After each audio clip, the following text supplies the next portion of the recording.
Howdy y'all and welcome back to the channel. Today I'm going to continue on in my series leading up to this year's Academy Awards, breaking down some of the major categories. And today we are talking about Best Supporting Actress. In this video I'm going to be breaking down what exactly their role was, what my thoughts on them were, if I saw the movie, and at the end of the video I'm going to talk about who I think is going to win, my pick to win, and then ranking, who has the best shot. But really quick before I get into all of that, if you aren't subscribed and you like content like this, make sure to subscribe today. It really helps the channel grow. Okay, I'm going in alphabetical order, so that means Emily Blunt from Oppenheimer is first. Now, in Oppenheimer, Blunt plays Kitty Oppenheimer, the wife of course, J. Robert Oppenheimer. It's a very complicated role. Kitty Oppenheimer was a very interesting person in real life. She, of course, has a history with the Communist Party that kind of impacted J. Robert Oppenheimer, or didn't kind of impact him. It heavily impacted his future, and some speculation around him of if he was a communist or not. Now, of course, he took actions for himself, but,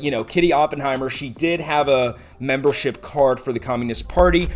Very complicated in terms of how she was as a mother, a lot of stress placed on her. It's easy for sort of the wife of these historic figures to take a back seat in the movie, but with the 3-hour runtime, Christopher Nolan was able to efficiently show her arc in the movie as well. Her struggles with alcohol, her defense of her husband, how she dealt with her husband's cheating. And Blunt had the hard job of playing a complicated character like that who also supports her husband during multiple periods of her life, and also having the performance that kind of stretches across several decades. So, we see her whenever her and Oppenheimer are, in the courting phase and then near the end of their lives. I really like Emily Blunt's performance in Oppenheimer. I do feel like it sort of gets crowded out by Cillian Murphy and Robert Downey Jr.'s performances, but I mean, we're talking about two guys that are literally going to win Oscars this year, or I think they're going to win Oscars. Emily Blunt is more than worthy of this nomination here. I don't believe she's going to win. There was very little doubt that she was going to get nominated here because she got nominated everywhere. But,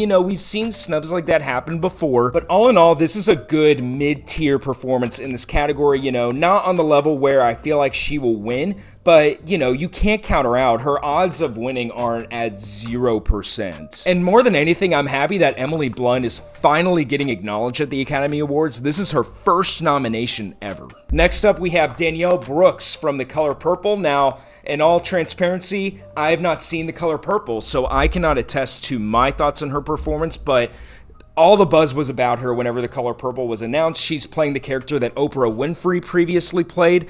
I believe that she plays a good friend of Fantasia Barrino's character, who is the lead, and her performance is being described as very fierce, very loud, and for a long time before Divine Joy Randolph burst onto the award scene, she was believed to be the frontrunner. And right now, I do still believe that she has a small chance of winning.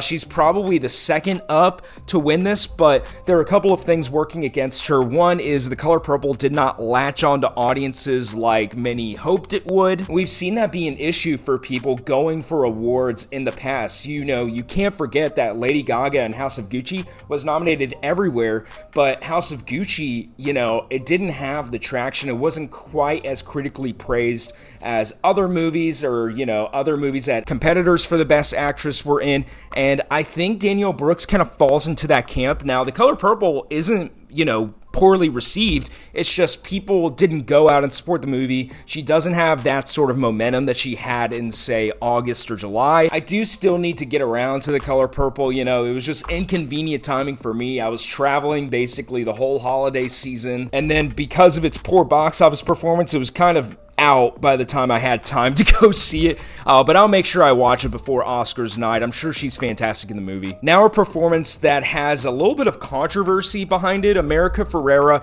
in Barbie. Now, this one was a surprise to me. I, recognized that she was nominated in some awards bodies leading up to the Academy Awards, but I didn't believe that she would actually get nominated. I believed that Julianne Moore from May December had more momentum behind her. And if you look back on my Oscars nomination reaction video, you'll see that I was surprised to see America Ferrera's name there. But you know what?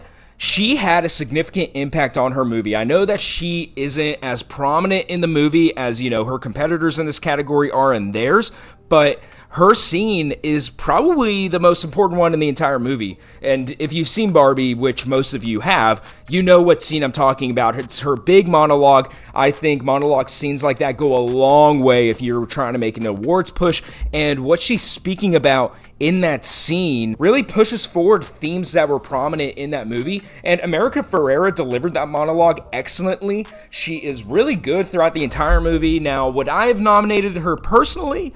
Probably not, if I'm being honest, but you know what? I am happy to see her here. She's really made a big comeback over the last year or so, because let's not forget she was also a supporting actress in Dumb Money, which I realize not a lot of people went and saw, but it's a great movie. It's on Netflix now. You should watch it if you haven't already. It's about the GameStop stock. But anyway, back to Barbie. And honestly, I don't think she's going to win this. I don't really think she has a shot, but it's nice to see her at least acknowledged here. She was very good in Barbie. She had a huge impact on that, and she's forging a comeback right now. Someone beloved by the establishment is next. That is Jodie Foster from Nyad. I know that sounds like a knock now that I'm saying that out loud, but I don't mean that how it's going to come across. She's just a very well-established actor. She's won 2 Academy Awards already. This is her 5th nomination, the first one in about 30 years, I think about 29 actually. And in Nyad, she plays the coach for, I believe, Diana Nyad, the swimmer who's supposed to be swimming from Cuba to Florida, a huge feat. So it's her job to help Nyad along her journey, keep her accountable, make sure that she's safe. It is a complicated role anytime somebody is taking on becoming a coach. And I certainly think Jodie Foster is good for what the movie calls her to do. But again, similar to America Ferrera, I personally probably wouldn't have nominated her. Don't get me wrong, she is good, but whenever I see this performance, it doesn't scream Academy Award nominated supporting performance, you know? To her credit, she does have to play a character in Nyad that has a lot of stress, but can't really show it as much as the lead character. So, you know, you do see Jodie Foster's performance bottling up a lot of this stress. She deals with, you know, failures to complete this feat just as much as the actual athlete, although not on like a physical form, obviously. But she does have to keep it together for the athlete. She can't make it about herself. And so I do think that Jodie Foster does a great job at portraying this in the movie. Me personally, I thought Nyad was fine. You know, it's a good movie, but it's not something that I'm going to be rewatching in like 20 years. And Jodie Foster, again, I think is fine, but it's not really a factor here. And now finally, the frontrunner, Da'Vine Joy Randolph for the Holdovers. Now in the Holdovers, she plays a mother whose son has died in Vietnam, who used to attend the boarding school that she is the chef for. She's one of 3 that is left there over winter break. She has that element to her character of, you know, still being in the grieving phase. She has lost a child. She doesn't have a husband. And so she is very interesting because she has sort of pushed back her other extended family. And through her relationship with Paul Giamatti and Dominic Sessa's character, she sort of finds the benefits of having that support group again. You know, someone that's been very closed off, finding her family again, and that pushing her to reach out to her other real family. It's a very touching performance. It's heartbreaking. She does everything you could hope that she could do in this performance. She plays off of Paul Giamatti and Dominic Sessa extremely well, but she holds her own. She is a true powerhouse in this movie. I am happy that she's winning across the board. I said it in my BAFTAs video. This award season is kind of boring, but it's boring for all the right reasons, in that who, at least I think, should be winning this stuff is sweeping, and they're winning everything right now. That is the case for Da'Vine Joy Randolph. There was little to no doubt that she was going to get a nomination here, and for a lot of people, she is the odds-on winner. But speaking of the winner, let's get into who I think is going to win, who my pick would be, and then sort of the rankings on, you know, who has the best shot to win. Da'Vine Joy Randolph is going to win. She's also my pick to win. She is the best performance. She has the most dynamic performance. And honestly, I had no idea that her as an actress was capable of something like this. She really hasn't been in anything that has garnered this sort of praise.